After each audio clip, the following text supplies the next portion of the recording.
ఇక్కడ నుంచి ఇంట్రెస్టింగ్ ఉంటుంది, వినండి. వినండి. నా కూతురు చనిపోతే మా వాళ్ళంతా ఏమన్నారో తెలుసా?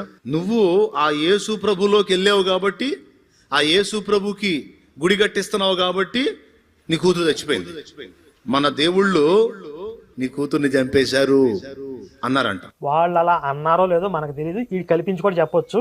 ఒకవేళ అన్నారే అనుకోండి, మన దేవుడి తత్వం అది కాదు. మతం మారినంత మాత్రం చంపేయడానికి ఆయన సైకో కాదు. ఆ కూతురు ఎవరైతే ఆ పిల్ల ఉందో కర్మవశాత్తు ప్రారంధ కర్మాలను అనుసరించి తన జీవితం అందరితో ముగిసిపోయింది. అయితే ఇక్కడ పాయింట్ ఏంటంటే, ఇప్పుడు యేసు మతంలోకి మారిన తర్వాత మా జీవితాలు బాగా ఆశీర్వాదకరంగా ఉన్నాయని చెప్పింది అన్నాడు కదా ముందు. అంటే కూతురు చచ్చిపోతే ఆశీర్వాదకరంగా ఉన్నాయా? అలాగే వీడి జీవితంలో వీళ్ళ అక్క చనిపోయినప్పుడు మతం మారిపోయాను అన్నాడు. ఇప్పుడు మరి క్రైస్తవురాలుగా ఉన్న ఆమె సాధారణ విశ్వాసురాలు కాదు, ఆవిడ చర్చికి ఏకంగా స్థలం ఇచ్చింది, 10 మందిని మతం మార్చడానికి ట్రై చేస్తుంది. అలాంటి ఆమె జీవితంలో సొంత కూతురు చచ్చిపోయిందంటే ఆవిడికి ఎంత కడుపు కోత. మరి ఇప్పుడు ఆడేం చేయాలి? మతం మారాలి.